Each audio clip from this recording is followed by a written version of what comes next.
Hello दोस्तों, स्वागत है आप सभी का आज की क्लास में। आज जो है हम बात करने वाले हैं गंगा तंत्र, जो कि भारत का सबसे महत्वपूर्ण तंत्र है गंगा तंत्र, और इसकी सहायक नदियों को पढ़ने वाले हैं। गंगा नदी के तट पर बसे शहर जो मुख्य हैं, एग्जाम में आते हैं। राष्ट्रीय नदी है, भारत की पवित्र नदी है, सबसे लंबी नदी है। इन सबको टॉपिक्स को जो भी इससे ऑब्जेक्टिव बनते हैं उन सबको हम इस वीडियो में क्लियर करने वाले हैं, ठीक है ना। तो यहाँ से पहले आपने देखा होगा, मैंने यहाँ पर लिखा है देवप्रयाग। अगर मैं गंगा नदी की बात करूं तो गंगा नदी जो है उत्तराखंड के देवप्रयाग से निकलती है। देवप्रयाग उत्तराखंड के टिहरी जनपद में पड़ता है, जहां पर दो नदियां आकर मिलती हैं, अलकनंदा और भागीरथी, जिनको सास और बहू के नाम से भी जानते हैं।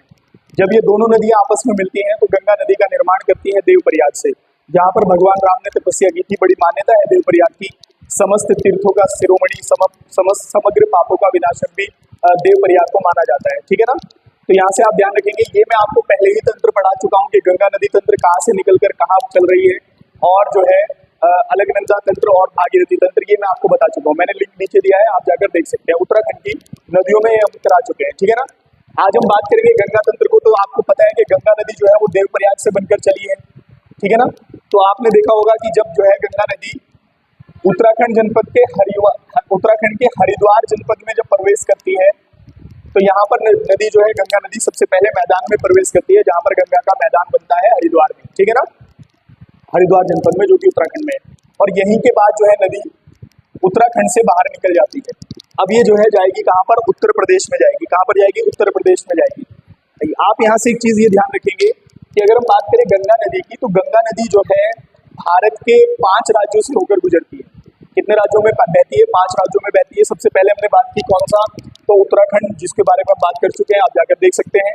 और फिर अब ये प्रवेश कर रही है उत्तर प्रदेश में। ये आप यहाँ से याद रखेंगे, क्योंकि मैंने मैप नहीं बनाया है, तो आपको ये ध्यान रखना है यहाँ से कि कौन सा जनपद जो राज्य चल रहा है। मैं आपको साथ साथ बताते हुए चलूंगा, आप लिख भी सकते हैं, नोट कर सकते हैं, ठीक है।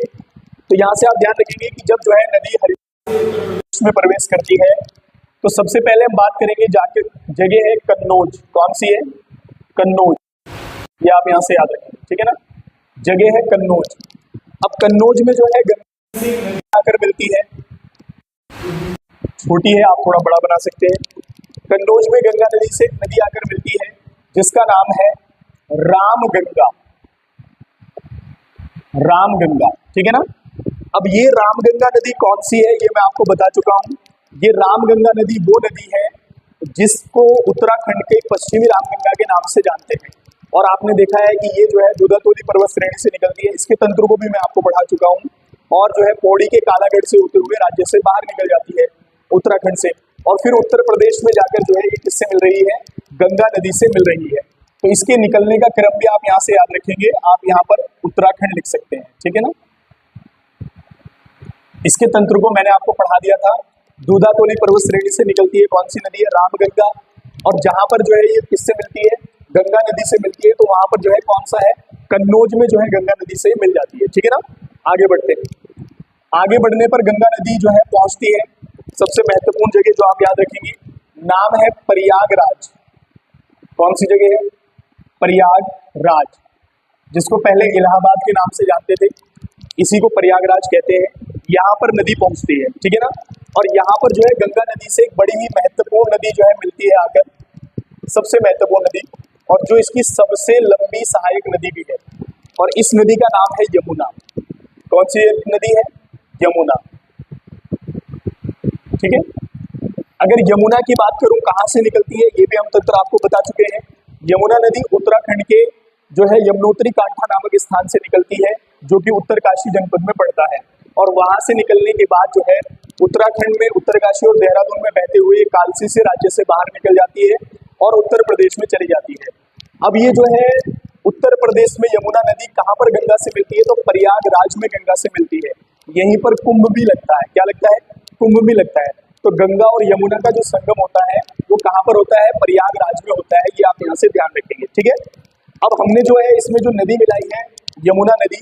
अब यमुना नदी की कुछ सहायक नदियां हैं, जैसे नंबर 1 पहली नदी, इसकी जो सहायक है पहली नदी, इसके बारे में बात करेंगे। तो सबसे पहली सहायक इसकी नदी है, नाम याद रखेंगे आप, चंबल, ठीक है ना। अब चंबल नदी निकलती कहाँ से है, ये आप यहाँ से याद रखेंगे। अगर हम बात करें चंबल नदी की, तो चंबल नदी जो है मध्य प्रदेश के महू जिले से निकलती है। कहाँ से? महू जिले से। और अगर जगह की बात आएगी तो याद रखेंगे आप जनाव पहाड़ी से, जनाव पहाड़ी से जो है निकलती है कौन सी नदी, चंबल नदी, और जाकर किस में मिल जाती है, गंगा नदी में मिल जाती है। और यहाँ से सबसे महत्वपूर्ण बात आपने याद रखनी है कि जहां पर जाकर ये गंगा से मिलती है वो जगह है उत्तर प्रदेश का इटावा। क्या है? इटावा। तो इटावा उत्तर प्रदेश में यमुना नदी से चंबल नदी जाकर मिल जाती है। मैं चंबल नदी की विशेषता बताऊं तो ये घड़ियाल के लिए फेमस है, मगरमच्छ के लिए फेमस है, और ये जो है मध्य प्रदेश से निकलकर राजस्थान से होते हुए उत्तर प्रदेश में जाकर यमुना से मिल जाती है। इस तरीके से आप मैप के द्वारा भी याद रखेंगे, ठीक है ना। उसके बाद इसकी दूसरी सहायक, यमुना की दूसरी सहायक नदी है, महत्वपूर्ण नदी है, जिसके बारे में हम बात करेंगे। नाम अगर इसकी बात करें तो ये नाम है बेतवा।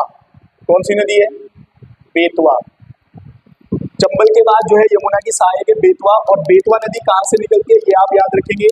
तो बेतवा नदी की बात करें तो ये जो है विंध्याचल पर्वत से निकलती है,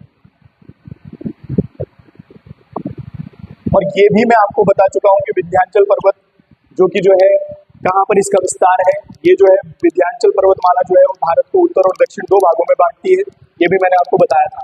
तो विंध्याचल पर्वत से निकलकर कौन सी नदी, बेतवा नदी, जाकर किस में मिल जाती है आप याद रखेंगे। तो किस में मिल रही है? यमुना नदी में मिल रही है, और जहां पर ये यमुना नदी में मिलती है बच्चों, वहां पर जो जगह है वो है हमीरपुर। हमीरपुर, हमीरपुर उत्तर प्रदेश में जाकर किससे मिल जाती है?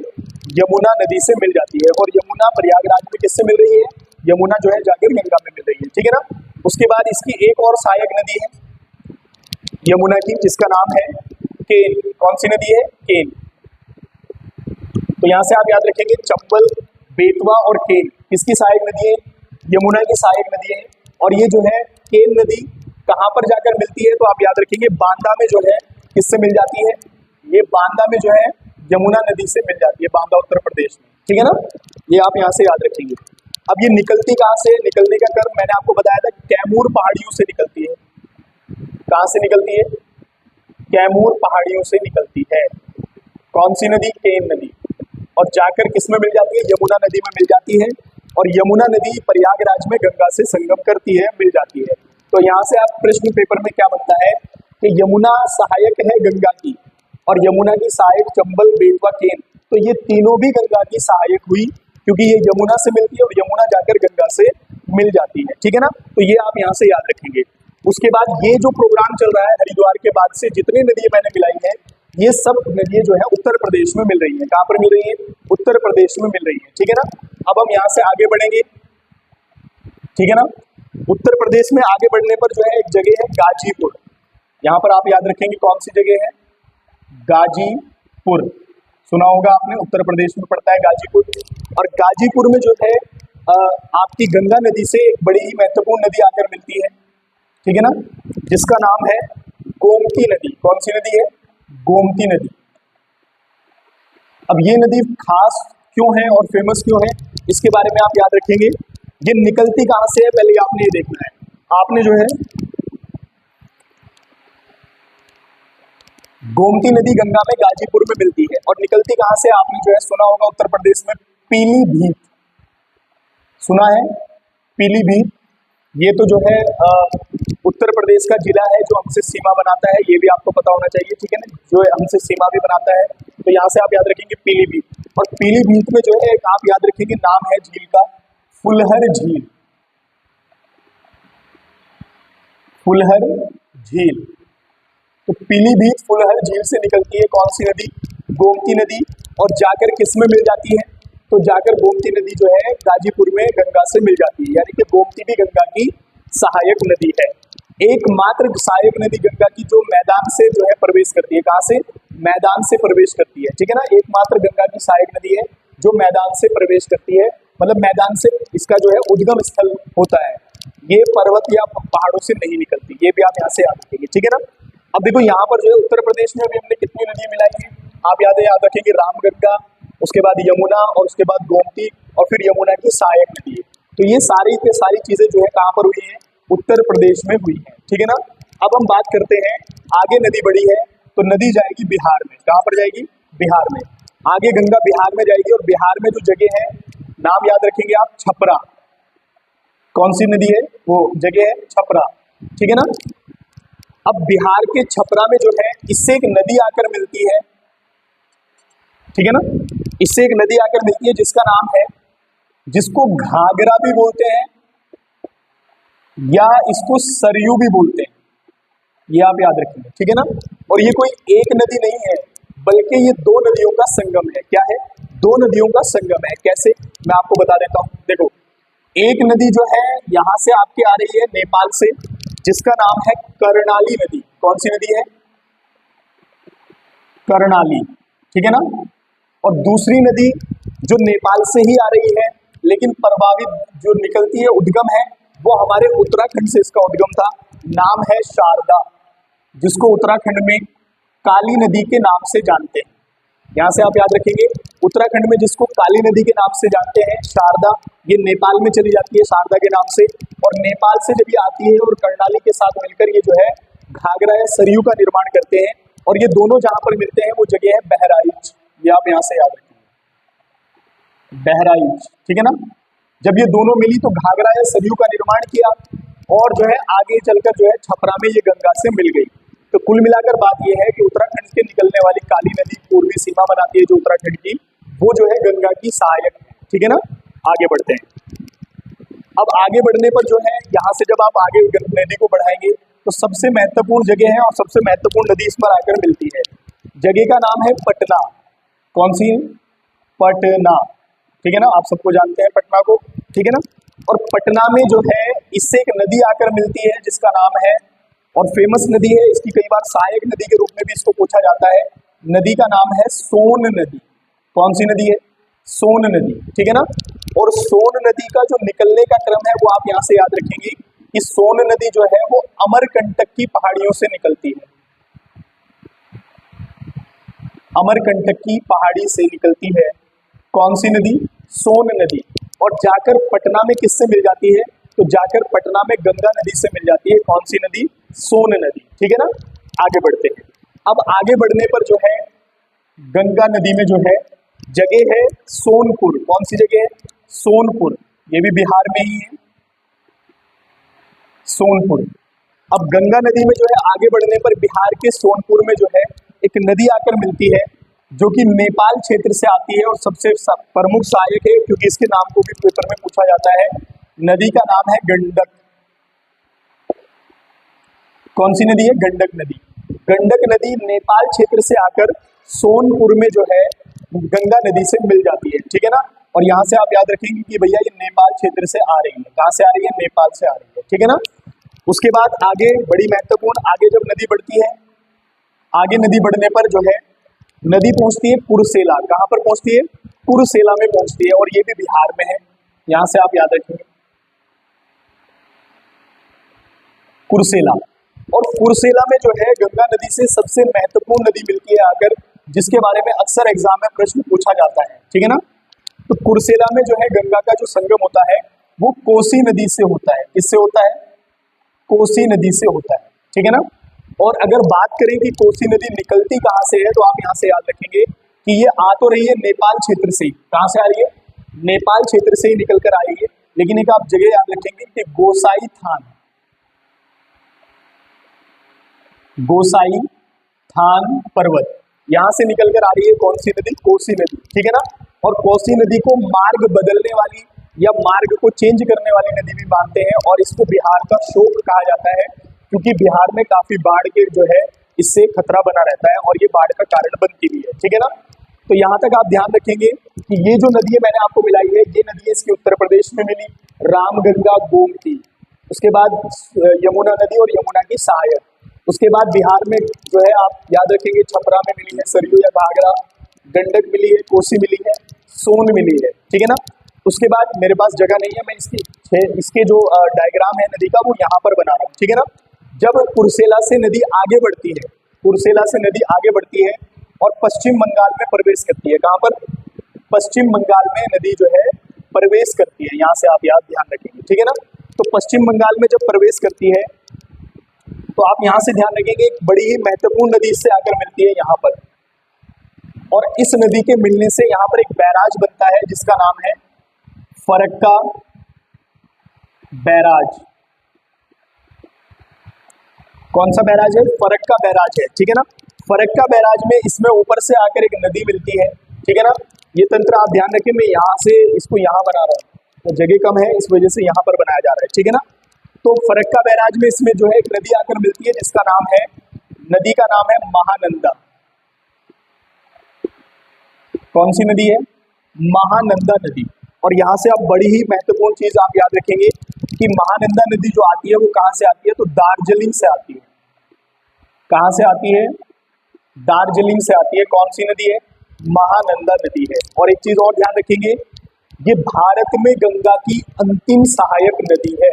पेपर में पूछता है, जैसे सबसे पहली रामगंगा है, इसी प्रकार अंतिम सहायक जो नदी है वो है महानंदा। उत्तराखंड में जो सहायक है सबसे पहले और बाद में, वो मैं सब आपको करा चुका हूँ, ठीक है ना। तो महानंदा नदी जो है वो दार्जिलिंग से निकल कर आती है और जो है पश्चिम बंगाल में, ये आप याद रखेंगे कहाँ पर है फरक्का बैराज, तो आप याद रखेंगे पश्चिम बंगाल में, ठीक है ना। और जो है यहाँ पर आकर किससे मिल जाती है? ये गंगा नदी से मिल जाती है, ठीक है ना। और यहाँ से आप एक बड़ी महत्वपूर्ण चीज याद रखेंगे कि जब यहाँ से गंगा नदी आगे बढ़ती है तो इसकी यहाँ पर हमें दो धाराएं देखने को मिलती है। कितनी धाराएं? दो धाराएं। एक धारा को हम जो है इसकी बोल देते हैं हुगली। क्या बोल देते हैं? हुगली, ठीक है ना। और इसी के किनारे पर कलकत्ता शहर बसा हुआ है, हुगली नदी के किनारे पर। इसी पर जो है हल्दिया बंदरगाह आपको देखने को मिलेगा, ठीक है ना। और इस हुगली नदी में एक प्रायद्वीपीय भारत की नदी आकर मिलती है जिसका नाम है दामोदर।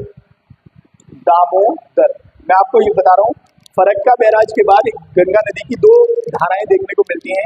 एक तो आगे बढ़ गई, एक धारा हुगली के नाम से आगे बढ़ती है जिसमें दामोदर नदी मिलती है कलकत्ता में, और हुगली के किनारे पर ही कलकत्ता है और इस पर हल्दिया बंदरगाह भी है, ठीक है ना। और दामोदर नदी को बंगाल का शोक कहा जाता है। और ये कहाँ से निकल कर आती है? तो छोटा नागपुर पठार से निकलती है।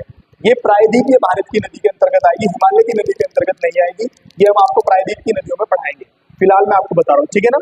उसके बाद जब आप आगे बढ़ेंगे, ठीक है ना, तो आगे जब गंगा बढ़ रही है, ठीक है ना, तो इस जो है जब बांग्लादेश में गंगा प्रवेश करती है तो यहाँ पर आप ध्यान रखेंगे कि फिर गंगा का नाम जो है वो हो जाता है पद्मा। क्या हो जाता है? पद्मा। यानी कि पद्मा के नाम से इसको जो है बांग्लादेश में जाना जाता है। उससे पहले जो है ये आपको सुंदरवन का डेल्टा बनता है गंगा और ब्रह्मपुत्र के उस पर, और जो कि विश्व का सबसे बड़ा डेल्टा भी कहलाता है, सुंदरवन का डेल्टा, ठीक है ना। उसके बाद पद्मा के नाम से जब ये बांग्लादेश में प्रवेश करती है और इसमें जो है ब्रह्मपुत्र नदी, जिसको हम आगे पढ़ने वाले हैं, ब्रह्मपुत्र नदी आकर मिलती है और जो क्या नाम है, ये जो है जमुना के नाम से इससे मिलती है। किससे? जमुना के नाम से इससे मिलती है। यानी कि जो है गंगा को पद्मा बांग्लादेश में और ब्रह्मपुत्र को जमुना कहा जाता है। जब दोनों नदियां मिलती हैं और जाकर फिर बंगाल की खाड़ी में गिर जाती है, यानी कि गंगा नदी का जो मुहाना है वो बंगाल की खाड़ी है। क्या है? बंगाल की खाड़ी है, ठीक है। यहाँ से आप ये ध्यान रखेंगे। तो ये था बच्चों गंगा नदी तंत्र जो मैंने आपको बताया है। उम्मीद है कि आपको ये समझ में आया होगा। अब हम बात करते हैं गंगा नदी के कुछ फैक्ट, इसके कुछ फैक्ट्स की, इसके बारे में, गंगा नदी के बारे में। सबसे पहले आप ये समझे कि गंगा नदी जो है वो भारत के उत्तराखंड राज्य से उद्गम इसका होता है। इसका मुहाना है बंगाल की खाड़ी। इसकी लंबाई है 2525 किलोमीटर, जो कि भारत की सबसे लंबी नदी है, ठीक है ना। ये आप यहाँ से याद रखेंगे। उसके बाद अगर मैं बात करूँ ये किन किन राज्यों में प्रभावित होती है, तो आप यहाँ से याद रखेंगे 2 देश और 5 राज्यों में भारत के प्रभावित होती है, भारत देश और बांग्लादेश में, ठीक है ना। बांग्लादेश के बाद ये जो है बंगाल की खाड़ी में चली जाती है। आप यहाँ से याद रखेंगे सबसे पहले उत्तराखंड से प्रवेश करेगी उत्तर प्रदेश में, ठीक है ना। और उत्तर प्रदेश के बाद प्रवेश करेगी बिहार, फिर झारखंड। झारखंड की आप बात याद रखना, कई बार कई पुस्तकों में झारखंड को नहीं दिया है, तो याद रखना झारखंड का एक जिला है जिसका नाम है साहिबगंज। यहाँ से आप याद रखेंगे बिहार का झारखंड का एक जिला है साहिबगंज। इस जिले से स्पर्श करती है गंगा नदी, ये आप यहाँ से याद रखेंगे। इसीलिए जो है झारखंड भी आएगा। और फिर पश्चिम बंगाल। तो 5 राज्यों में बहती है गंगा नदी भारत के। कई बार एग्जाम में आ जाए, पूछ लेता है इस बात को, ठीक है ना। उसके बाद अगर बात करें राष्ट्रीय नदी, 4 नवंबर 2008 को इसको राष्ट्रीय नदी घोषित किया हमने। गंगा डॉल्फिन जो मिलती है गंगा के अंदर, उसको भारत का राष्ट्रीय जलीय जीव घोषित किया हमने, ठीक है ना। उसके बाद इसके तट पर बसे शहर हैं प्रयागराज, वाराणसी, पटना, कानपुर, गंगा के तट पर बसे हुए हैं। इसमें एक वायरस पाया जाता है, बैक्टीरियो वायरस, ठीक है ना, जो कहते हैं कि हानिकारक तत्वों को खाता है, मतलब गंगा को स्वतः स्वच्छ रखता है। तो ये एक वायरस जो है इसमें पाया जाता है। इस तरीके से भी कहते हैं कि गंगा नदी में बैक्टीरियो वायरस पाया जाता है, ठीक है ना। उसके बाद मैंने कुछ बातें इसके बारे में कही थी आपसे कि गोमती नदी की बात करें तो ये गंगा की ऐसी सहायक है जो मैदान से प्रभावित होती है, मतलब उद्गमित होती है, ठीक है ना। उसके बाद इसकी यमुना जो है गंगा की सबसे बड़ी सहायक नदी है, और यमुना की सबसे बड़ी सहायक जो है चंबल नदी है, और चंबल नदी जो है घड़ियाल के लिए प्रसिद्ध है, जो है चंबल नदी में जो है मगरमच्छ वगैरह मिलते हैं, ठीक है ना। तो ये था गंगा के बारे में जो हमने पढ़ा, और तंत्र भी आपने देखा, आप इसको कर सकते हैं, ठीक है ना। अगली वीडियो में मिलते हैं ब्रह्मपुत्र तंत्र को लेकर, और जो है ब्रह्मपुत्र की सहायक नदी